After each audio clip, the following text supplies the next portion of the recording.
Welcome to MyLITV. From Manhasset to Montauk, we have traveled our communities to bring you the following events. I'm your host, Waldo Cabrera. MyLITV starts now.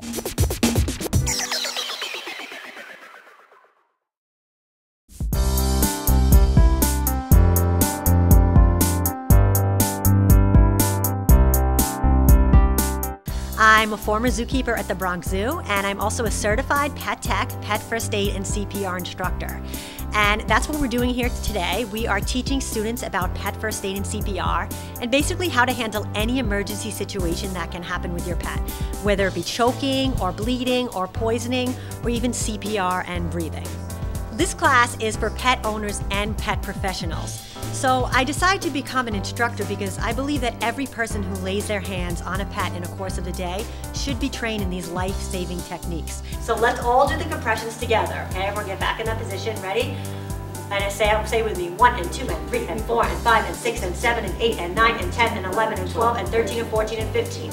Now we want to do our breaths. First aid and CPR is so important for people to learn because basically anything can happen with your pets. And an interesting statistic is, according to the American Animal Hospital Association, 1 out of every 4 more pets would have survived if only one pet first aid technique was applied prior to receiving emergency veterinary care. So that's really, really powerful, I feel, that only one technique would have needed to be applied and 25% more pets would have survived. So it's very important for people to be confident knowing what to do if your pet is in trouble and when to bring them to the vet and to assist them before they go to the vet. Take 2 steps back. Ready? We tap and shout. Doggy, doggy, are you okay? Nothing. The reason I'm tapping and shouting, doggy, doggy, are you okay? I don't expect them to answer me, and at home you can say whatever you want. You're just using more external stimuli to try to snap that pet out of what's going on or wake them up. I put one hand on the chest just to give them a sense of touch, okay? So now nothing's happening. So I put one arm under the neck to extend the airway. So I don't feel any rise and fall of the chest. I don't feel any breath coming out. So I don't hear anything. I don't see anything. I don't feel anything. This pet is not breathing. I take a quick check. I don't see anything. So I want to pull the tongue out past the dog or cat's canines. The reason we do this is the same reason why it's difficult sometimes to give our pets pills. They have a hump at the back of their tongue that prevents sometimes the pill from going down. We're basically moving that hump away from blocking the airway. So we pull the tongue past the canines and make our airtight seal. The reason we want to make an airtight seal is because we don't want to blow in through the nose and have the air come right out through the mouth. Same thing like in people. Okay? Now, in real life, what you would do is you put your whole mouth over their nose, or everything if it's a small pet, and that's how you breathe for them. This is information that's very helpful to pet owners, and it fits in very nicely with the purpose of the organization known as Pet Safe Coalition.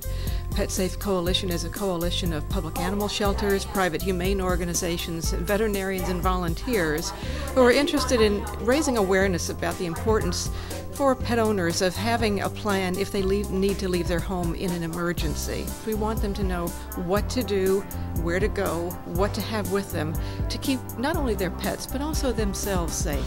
I decided to come to this class because it would have been very helpful with my dog Bowie, that he gets into so many things, and especially with chewing things. This would have been very helpful in the past, and I'm sure in the future he will get into more trouble. So with the CPR, the breathing rescue, and the choking methods really will help, I think, prevent an accident.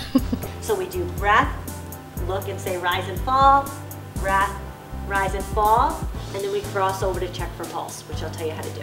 When we work on our pets, we don't have to worry too much about transmitting diseases like we do when we're performing, CPR and breaths with people.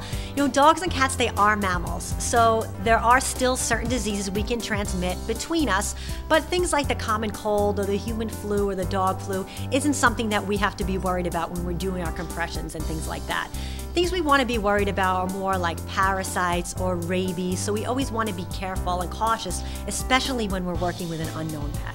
You know, students come to me with all different types of stories at these classes. Some of the most unusual things I've heard usually has to deal with choking, where, you know, dogs or cats will swallow very, very odd objects, and sometimes it'll go through the digestive system, it'll come out the other way, and people find all kinds of interesting items in their stool or, you know, in their vomit. One important thing to remember with cats and dogs is if they're choking and they throw up the item, take a baggie and pick it up right away. Because especially with dogs, they'll choke, throw it up, and be like, oh, what's that? And eat it right up again, okay? So you always want to take the object away. My pet here is jumping over a fence, and he cut his leg right here. So the first thing we want to do is elevate the leg. We want to elevate it above the heart. The next step is going to be to apply firm direct pressure directly over the injury site using clean sterile gauze if you have it. If not, whatever you have, that's the cleanest possible. We're going to do it 3 times before we move on. Take another gauze, put it directly over the injury with firm direct pressure for 15 to 20 seconds.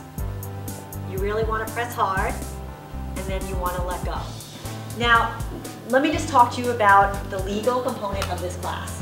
So this is pet first aid and CPR for your pets or pets under your care. So after taking this course, you know, you can't go down to the dog beach and put on your doggy Baywatch costume and say, I'm gonna go save all these pets, because in the eyes of the law, dogs are considered property. In New York specifically, they're considered tangible personal property. And so just like you cannot go next door to your neighbor and paint his fence white, you can also not administer care to a pet without the owner's permission.